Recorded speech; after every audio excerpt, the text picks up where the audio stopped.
வணக்கம் வணக்கம் என் அன்பு உள்ளங்கள் எல்லோருக்கும் கனடா வணக்கம். மீண்டும் உங்கள் எல்லோரையும் நான் சந்திப்பதில் பெரும் மகிழ்ச்சி அடைகின்றேன். இது ஆர் மோகன். கவிதை சொல்லும் கதையூடாக ஓர் சிறு கதை. மங்கை அவள் கங்கை. ஆக்கம் பைந்தமிழ். மங்கை பெற்றோரின் செல்ல மகள். அசத்தும் அழகிற்கு சொந்தக்காரி. படிப்பிலே படு சுட்டி.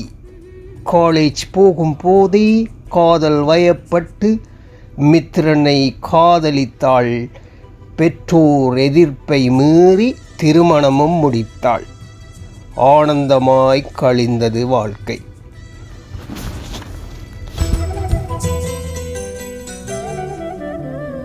இஷ்டப்படி அங்கும் இங்கும் துள்ளி வந்த காளை என்ன நீ பார்த்த வேளை கட்டுப்பட்டு நின்னதென்ன பொன்னி நதி போல எங்கும் பொங்கி வந்த சன்னி என்ன கல்லணைய போல கட்டி வச்ச மாயம் என்ன இது மாயம் என்ன நம்மோ கண்டேனே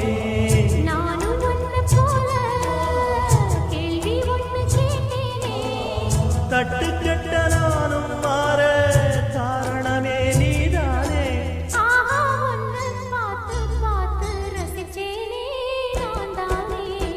சோல இளங்குயிலே அழகா தோழிறங்கும் காவிரியே மாலை எடுத்து வாங்க மச்சானே நாள் பார்த்து உனக்கு வேலை கொடுத்த போரே எப்போது வலுக்காது.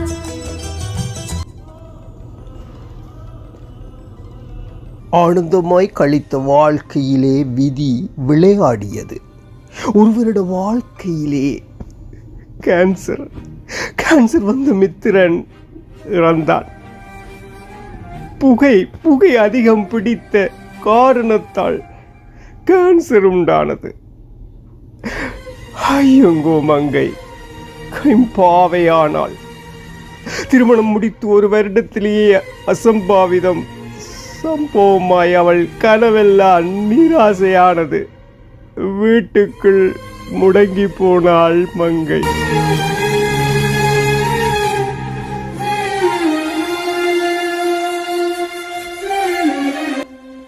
இரு வருடமாய் பின் தோழி சொன்ன ஆறுதல் கேட்டு தன்னை ஆசுவாசப்படுத்தி வேலைக்கு செல்ல ஆரம்பித்தாள் மங்கை. மித்திரனின் நினைவுகள் அடிக்கடி வந்து போனாலும் நிஜத்தின் வாழ்க்கையிலேயே மூழ்கி போனாள். ஆபீஸில் புதிதாக வேலைக்கு சேர்ந்த மயூரன் மங்கை ஒரே கேபினட்டில் வேலை செய்கின்றார்கள். மங்கையை பற்றி மயூரன் அறிந்து வேதனை கொண்டான். மயூரன் திருமணமாகாதவன். மங்கையை ஒரு தலையாய் காதலிக்கிறான். மங்கை தோழியிடம் சொல்லுகின்றான், மங்கைய நான் திருமணம் செய்ய ஆசைப்படுகிறேன் என்று. மங்கைக்கு தோழி சொன்னதை கேட்டு அதிர்ச்சி. வேண்டாம், நான் இப்படியே இருந்து விடுகிறேன், யாருக்கும் வேதனை இல்லை என்றாள்.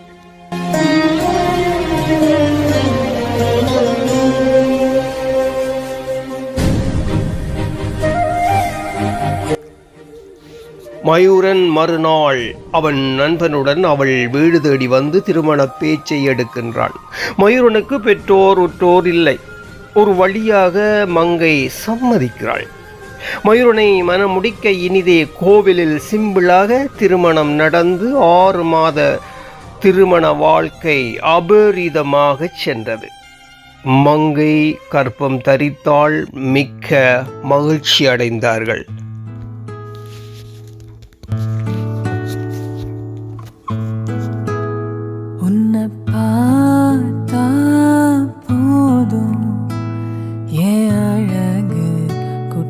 செல்லும் இந்த ஜன்மம் தீரும் ஏ அழகு குட்டி செல்லும் இறைவன் அவன் உருவம் எது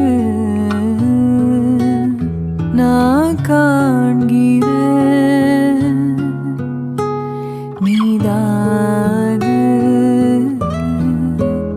உன்னை பார்த்தா போதும் ஏன் அழகு குட்டி செல்லம் இந்த ஜென்மம் தீரும் ஏன் அழகு குட்டி செல்லம் நீ யார் நீ யாரோ நான் தான் நீயாக மாறினாய்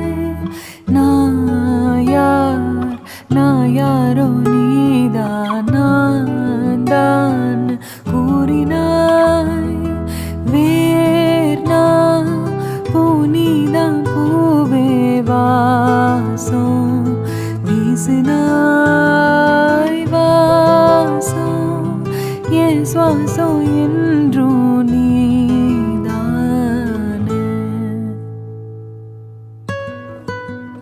உன்னை பார்த்தா போதும் ஏன் அழகு குட்டி செல்லம் இந்த ஜென்மம் தீரும் ஏன் அழகு குட்டி செல்லம் அன்று மயூரன் பைக்கில் வேலைக்கு கிளம்புகிறான். வழி அனுப்புகிறாள் மங்கை. வழி அனுப்பிய மங்கை வந்து சோபாவில் அமர்ந்து புத்தகம் வாசித்து கொண்டு இருந்தாள். அப்போது ஃபோன் கால் ஒன்று வருகிறது. மதியாய் மயங்கி சாய்கின்றாள் மங்கை.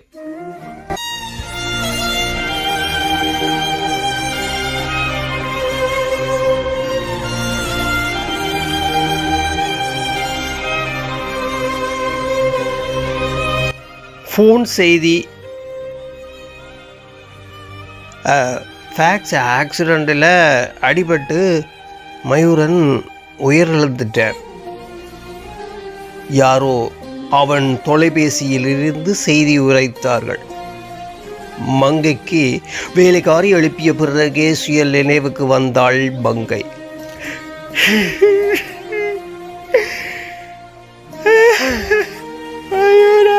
மயூரா, இப்ப நான் உள்ள வழி அனுப்பி வச்சேன். கடவுளே, நான் ஒரு அடியா வழி அனுப்புவாங்களால் நினைக்கவில்லையே. ஒன்று நீ திரும்பி வருவாய் என்று நானே எதிர்பார்த்து காத்திருந்தேன். உன் செய்தி தானா வந்தது. நாளை நீ என்ன செய்ய போறேன்? எனக்கு நீ யார் இருக்கிறோம்? எனக்கு யார் இருக்கிறான்? கதறினாள், கூப்பிட்டாள். என்ன பயன்? விதி மறுபடியும் மங்கையின் வாழ்க்கையை பதம் பார்த்தது. மங்கை ஒரு கங்கையாய், அவளின் கண்ணீரில் நீராய் வாழ்க்கை நிலை. இனி அவளின் ஒரே உறவு வயிற்றில் வளரும் குழந்தை மட்டுமே. மங்கை ஒரு கங்கையாய் பூமியிலே உலா வந்து தன் குழந்தையோடு ஈன்றெடுப்பாள். நன்றி. ஆக்கம் ஃபைன் தமிழ். நன்றியுடன் இது ஆர் மோகன். மீண்டும் அடுத்த கதையில் சந்திப்போம். தெய்வத்தினுடைய சோதனை எவ்வளவு தூரம் தான் போகுதுன்னு பார்க்கலாம். ஆனா நீ திடமா நின்று அசோகுடைய கனவை நிறைவேற்றணும். அதுதாம்மா உனக்கு பெருமை. உட்காருமா.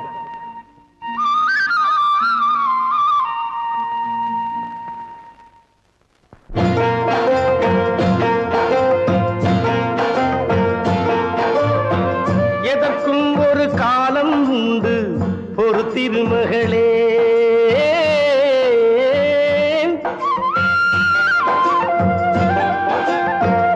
எதற்கும் ஒரு காலம் உண்டு ஒரு திருமகளே. இன்பத்திலும் துன்பத்திலும் சிறு திருமகளே. இன்பத்திலும் துன்பத்திலும் சிறு திருமகளே.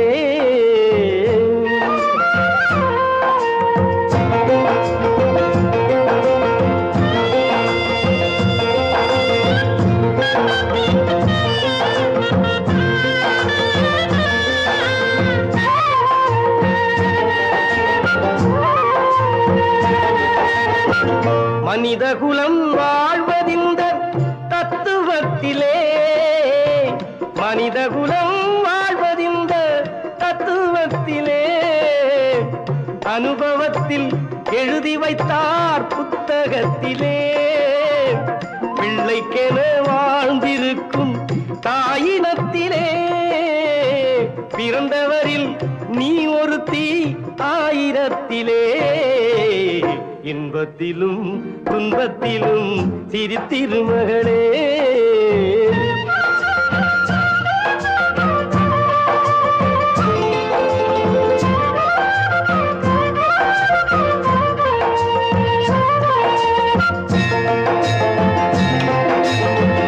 அடையாத கதவிருக்கும் ஆலயத்திலே அன்னையைப் போல் அன்பிருக்கும் அவனிடத்திலே மகளே உன் மனக்குறையை அவனிடம் கூறு கருணைக்குத்தான் கடவுள் என்று மற்றொரு பேரு இன்பத்திலும் துன்பத்திலும் சிரித்திருமகளே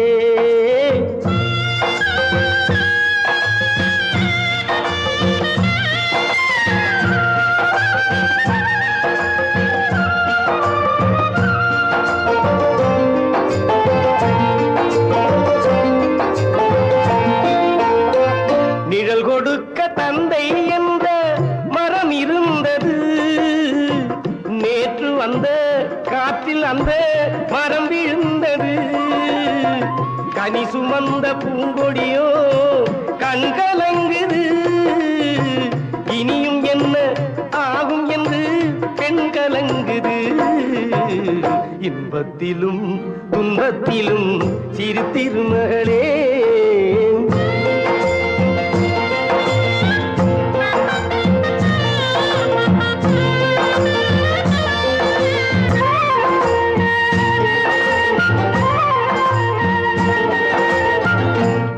இரண்டு மாதம் சென்று பிள்ளை வந்தது அம்மாவும் வேதனைக்கோர் எல்லை வந்தது சிவகாமி பெற்றெடுத்த செல்வனல்லவோ நாளை இந்த மண்ணை ஆளும் மன்னனல்லவோ இன்பத்திலும் துன்பத்திலும் சிரித்திருமகளே எதற்கும் ஒரு காலம் உண்டு பொறுத்திருமகளே இன்பத்திலும் துன்பத்திலும் சிரித்திருமகளே